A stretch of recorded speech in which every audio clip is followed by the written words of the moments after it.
Item ಯಾವುದೇ ಇರಲಿ try ಮಾಡಿ ಆಚಿ ಚಿಕನ್ ಮಸಾಲಾ. ಕಿತ್ತೂರು ಕರ್ನಾಟಕದಲ್ಲಿ ದಳಪತಿಗಳ ಅಬ್ಬರ ಜೋರಾಗಿದೆ. ವಿಜಯಪುರದಲ್ಲಿ ಜೆಡಿಎಸ್ ಬೆಳ್ಳಿ ಹಬ್ಬ ಜನತಾ ಸಮಾವೇಶದಲ್ಲಿ ಮಾಜಿ ಪ್ರಧಾನಿ ಎಚ್.ಡಿ. ದೇವೇಗೌಡ ಅವರು, ಎಚ್.ಡಿ.ಕೆ, ನಿಖಿಲ್ ಕುಮಾರಸ್ವಾಮಿ, ಬಂಡೆಪ್ಪ ಕಾಶಂಪುರ್, ದೇವಾನಂದ ಚೌಹಾಣ್, ಶಾಸಕ ರಾಜುಗೌಡ ಪಾಟೀಲ್ ಸೇರಿದಂತೆ ಹಲವರು ಭಾಗಿಯಾಗಿದ್ದಾರೆ.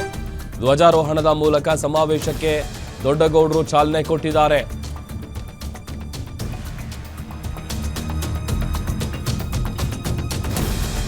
ಹಾಸನ ಭಾಗದಲ್ಲಿ ಮೊದಲಿಗೆ ಸಮಾವೇಶವನ್ನ ಜೆಡಿಎಸ್ ಪಕ್ಷ ಮಾಡಿತ್ತು. ಅದಾದ ಬಳಿಕ ಈಗ 2028ಕ್ಕೆ ಚುನಾವಣೆಯಲ್ಲಿ ಶತಾಯ ಗೆಲ್ಲೇಬೇಕು ಅಂತೇಳಿ ಈಗಿನಿಂದಲೇ ತಳಮಟ್ಟದಿಂದ ಪಕ್ಷವನ್ನ ಸಂಘಟನೆ ಮಾಡೋದಕ್ಕೆ ಜೆಡಿಎಸ್ ಪಣ ತೊಟ್ಟಿದೆ. ವಿಜಯಪುರದಲ್ಲಿ ಜೆಡಿಎಸ್ನ ಬೆಳ್ಳಿ ಹಬ್ಬ ಜನತಾ ಸಮಾವೇಶ ಈಗ ಆಲ್ರೆಡಿ ಅದಕ್ಕೆ ಬೇಕಾದಂಥ ಎಲ್ಲ ಸಿದ್ಧತೆಗಳಾಗಿತ್ತು. ಸಾಕಷ್ಟು ಸಾವಿರಾರು ಸಂಖ್ಯೆಯಲ್ಲಿ ಕಾರ್ಯಕರ್ತರು, ಅಭಿಮಾನಿಗಳು ಎಲ್ಲರೂ ಕೂಡ ಜಮಾಯಿಸಿದ್ದಾರೆ. ದೊಡ್ಡಗೌಡರು ಈ ಒಂದು ಸಮಾವೇಶಕ್ಕೆ ಚಾಲನೆಯನ್ನ ಕೊಟ್ಟಿದ್ದಾರೆ. ಆಯೋಜಿಸಲಾಗಿರುವಂತದ್ದು ನಾಯಕರಾಗಿರ್ತಕ್ಕಂಥ ಕುಮಾರರು ಕೂಡ ಸನ್ಮಾನ ಮಾಡ್ತಿದ್ದಾರೆ. ದಯಮಾಡಿ ತಾವೆಲ್ಲರೂ ಕೂಡ ಅವರನ್ನು ಸ್ವಾಗತ ಮಾಡಬೇಕಿದ್ರೆ ಕೋರಿಕೆ ಮಾಡ್ತಾರೆ. ನೆಕ್ಸ್ಟ್ ಮಾತಾಡಿ. ಬಹುದೊಡ್ಡ ಕಾರ್ಯಕರ್ತರ ಜನತಾ ಸಮಾವೇಶವನ್ನು ಆಯೋಜನೆ ಮಾಡಲಾಗಿದ್ದು ನೆಚ್ಚಿನ ನಾಯಕರಾಗಿರ್ತಕ್ಕಂಥ ಕುಮಾರರು ಕೂಡ ಸನ್ಮಾನ ಮಾಡ್ತಿದ್ದಾರೆ. ದಯಮಾಡಿ ತಾವೆಲ್ಲರೂ ಕೂಡ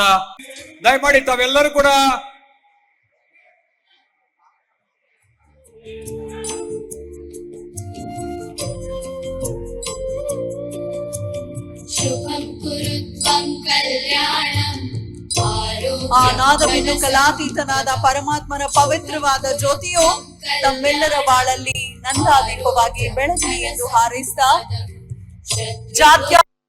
ದಯಮಾಡಿ ತಾವೆಲ್ಲರೂ ಕೂಡ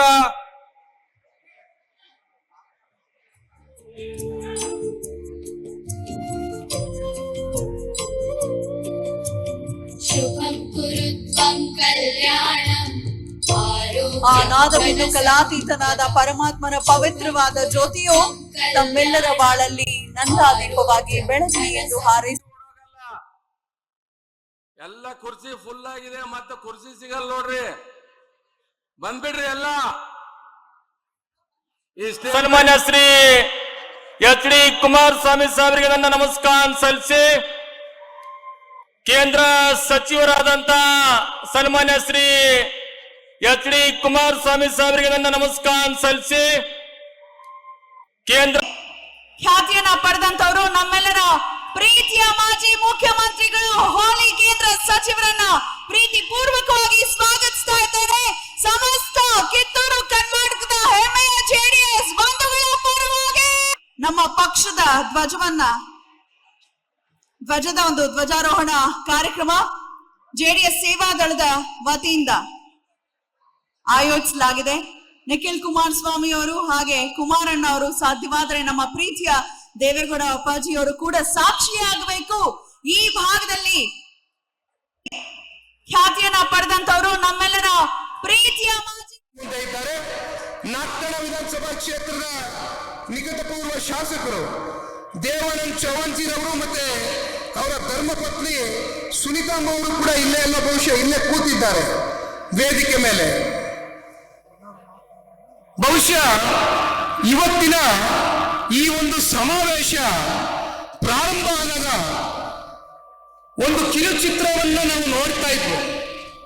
ಅದರಲ್ಲಿ ಸನ್ಮಾನ್ಯ ದೇವೇಗೌಡರು ಸಾಹೇಬರು ಯಾವ ರೀತಿ ಅವರ ಹೋರಾಟದ ಬದುಕನ್ನ ಸಂಪೂರ್ಣವಾಗಿ ಜನರಿಗೋಸ್ಕರ ಮುಡಿಪಿಟ್ಟರು ಅಂತಕ್ಕಂಥದ್ದನ್ನ 1982, 83, 85, 89 ಇವೆಲ್ಲವೂ ಕೂಡ ಕಿರುಚಿತ್ರಗಳಲ್ಲಿ ಪ್ರದರ್ಶನ ಆಗ್ತಾ ಇದ್ದದನ್ನ ನಾವು ನೋಡ್ತಾ ಇದ್ವಿ.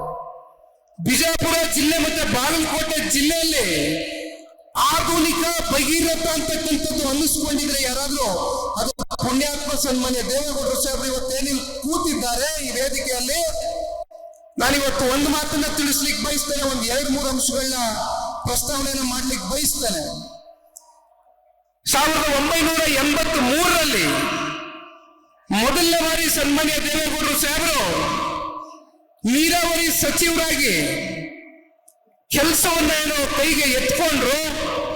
ಬಹುಶಃ ಅವತ್ತಿನ ಸಂದರ್ಭದಲ್ಲಿ ಗುತ್ತಿಗೆದಾರರು ಮತ್ತೆ ಅಧಿಕಾರಿಗಳ ಮಧ್ಯೆ ಸಾಕಷ್ಟು ವಿವಾದಗಳಿತ್ತು. ಆ ವಿವಾದಗಳು ಬಹಳ ಕಾಲದಿಂದ ನಿರಂತರವಾಗಿ ನಡ್ಕೊಂಡು ಬರ್ತಾ ಇತ್ತು.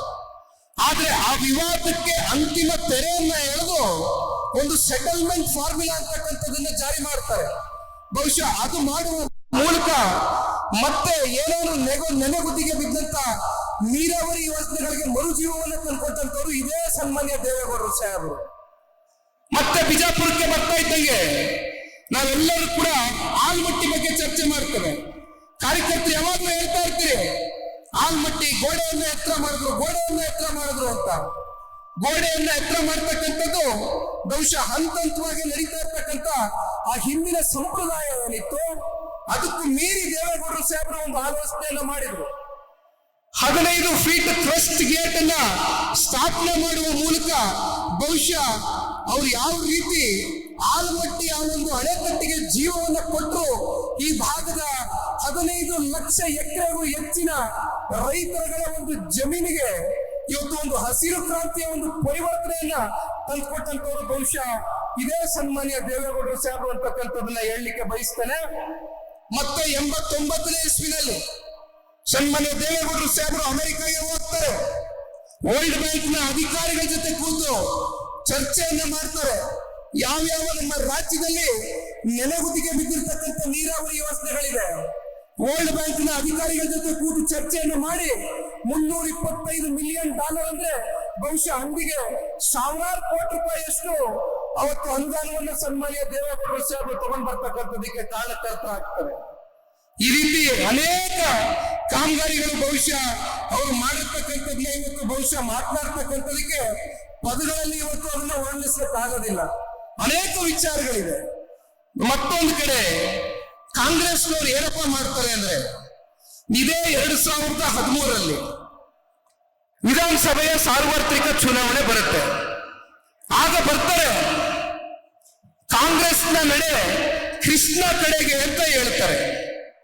ಎಲ್ಲರಿಗೂ ಬಹುಶಃ ನಾಟ್ತಾ ಇರಬೇಕು. ಕಾಂಗ್ರೆಸ್ನ ನಡಿಗೆ ಕೃಷ್ಣ ಕಡೆಗೆ ಅಂತ ಹೇಳಿ ಪಾದಯಾತ್ರೆ ಮಾಡಿದವರು, ಆಣೆ ಪ್ರಮಾಣ ಮಾಡಿದವರು, ವರ್ಷಕ್ಕೆ 10,000 ಕೋಟಿ, 5 ವರ್ಷಕ್ಕೆ 50,000 ಕೋಟಿಯನ್ನ ಇಡ್ತೇವೆ ಅಂತಕ್ಕಂಥದ್ದನ್ನ ಹೇಳಿದವರು.